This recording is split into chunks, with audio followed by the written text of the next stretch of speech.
Students, welcome back to my EasyGrade YouTube channel.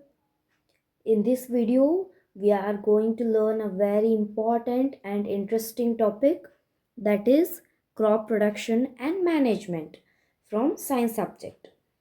So I will explain everything step by step. Listen carefully and stay with me till the end. Now I will ask some simple questions.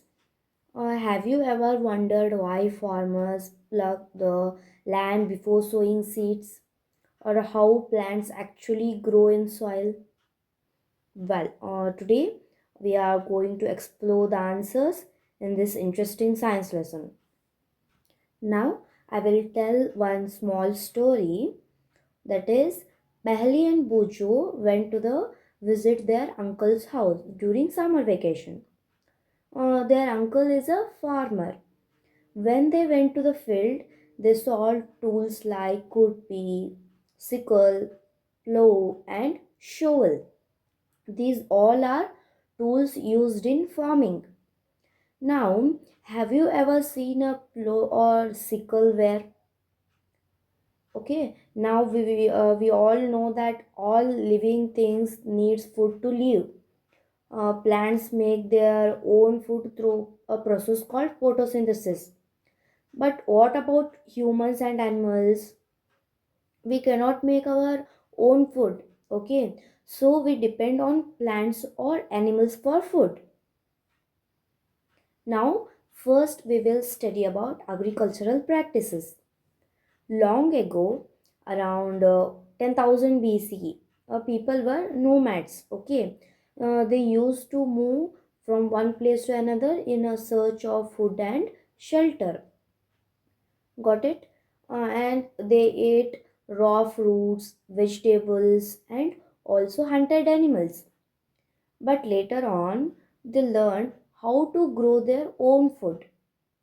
This how agriculture started.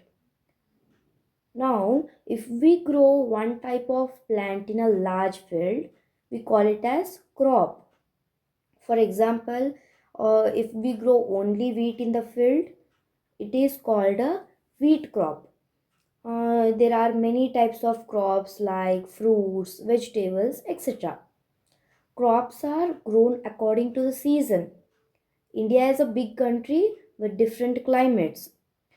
Some places get more rain, some are hot, some are cool. So, crops are different in different regions. Next, we will study about two main types of crops, that is kharif crops and rabi crops. First one, kharif crops.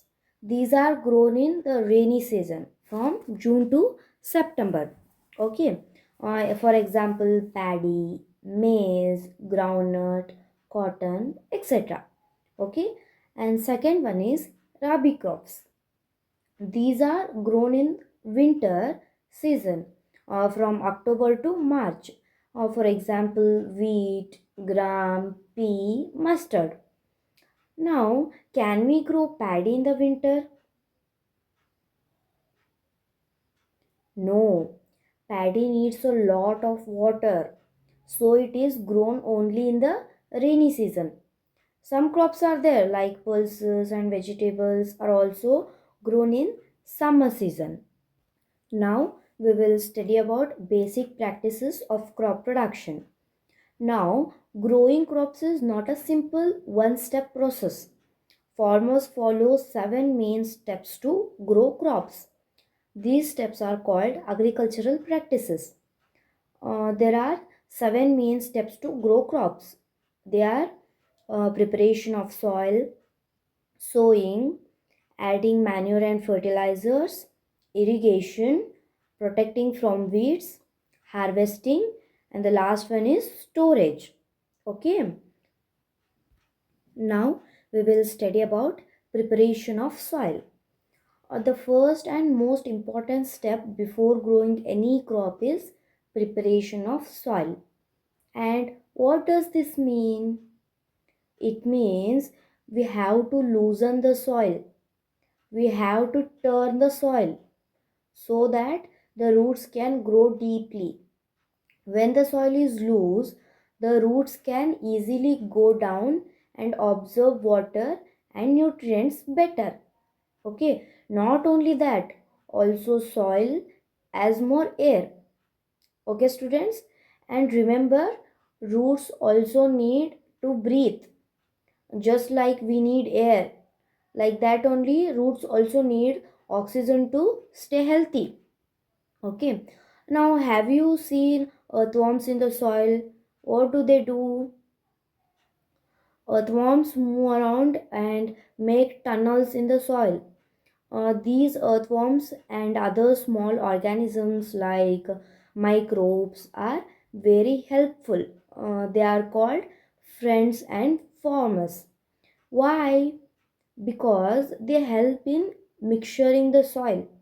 They also add humus by breaking down dead plants and animals. These makes the soil rich in nutrients. Now, you might be wonder because why only the topsoil is turned? Because only the top few centimeters of the soil has most of the nutrients. So, when farmers loosen and turn the soil, the rich soil comes on the top, and this is what helps plants to grow better. That's why this whole process is so important before sowing seeds. Okay, now we will talk about tools farmers use. Okay, uh, the first tool is plow. It's been used since olden days. Okay, it is usually made of wood or iron and is pulled by animals like bulls or camels. It has three parts: the plugshare, which is the sharp part that goes into the soil. Second one is plug shaft, means the long body. And the third one is beam, which connects it to the animals. Now, next tool is hoe. It's also used to loosen the soil and remove weeds. It looks like a long stick with a bent iron blade at the end. It works like a knife and is also pulled by animals. And now, in modern times, farmers also use cultivators. These are attached to tractors. Okay, they are very fast and they save both time and labor. So nowadays, many farmers use cultivators instead of plugs. Okay, now the next one is sowing. Before sowing, farmers select good quality, clean, and healthy seeds. Seeds that are damaged or weak will not grow well, so they are separated. Okay, now how to select the seeds? This is good or healthy, like that. How to select this? Take a beaker of water and add a handful of wheat seeds. Stir it. What do you observe there? Some seeds float on the top while some sink. The floating seeds are damaged, they are hollow and lighter. The sinking seeds are healthy. So farmers use only those. Now we will study about traditional tool. What is traditional tool? It looks like a funnel and is used by attaching it to the bulls. The seeds go through pipes and directly into the soil. Okay, this is called the traditional tool. The next one is seed drill.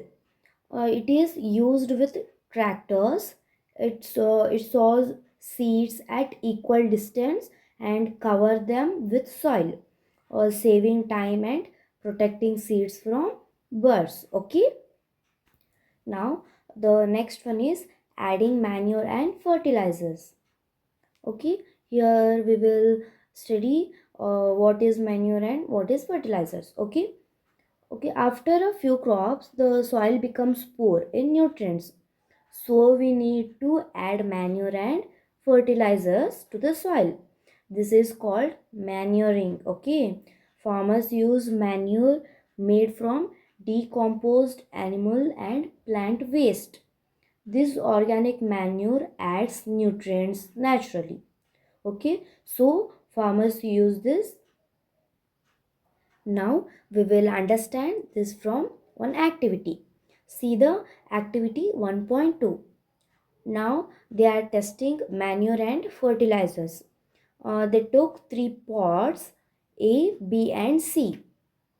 In the A pot, they filled soil and cow dung manure, and in the in the B pots, they filled soil plus urea, means fertilizer. Okay, and in the C pot, they filled plain soil. After watering daily for 10 days, observe the growth in that. Okay, you will see the plants in A and B grow better than in C. This shows the importance of adding nutrients. We will understand what is meant by crop rotation. Here, what is crop rotation? Growing the same crop again and again can harm the soil. So, farmers grow different crops in each season. This is called crop rotation. Okay. For example, growing legumes like peas adds nitrogen to the soil. A special bacteria called rhizobium in their roots help help in this process. Okay. Now we will see the difference between fertilizers and manure. See the table 1.1. Fertilizer is a man-made inorganic salt, and manure is a natural substance obtained by the decomposition of cattle dung and plant residues. Means fertilizers are man-made chemical. Manure are natural from waste. Okay. Second one is fertilizer is prepared in factories, whereas manure can be prepared in the fields. Means fertilizers made in factories, whereas manure prepared in the fields. Okay. Third one is fertilizer does not provide any humus to the soil, and manure provides a lot of humus to the soil. Means fertilizers not provide any humus to the soil, whereas manure provide humus to the soil. Okay.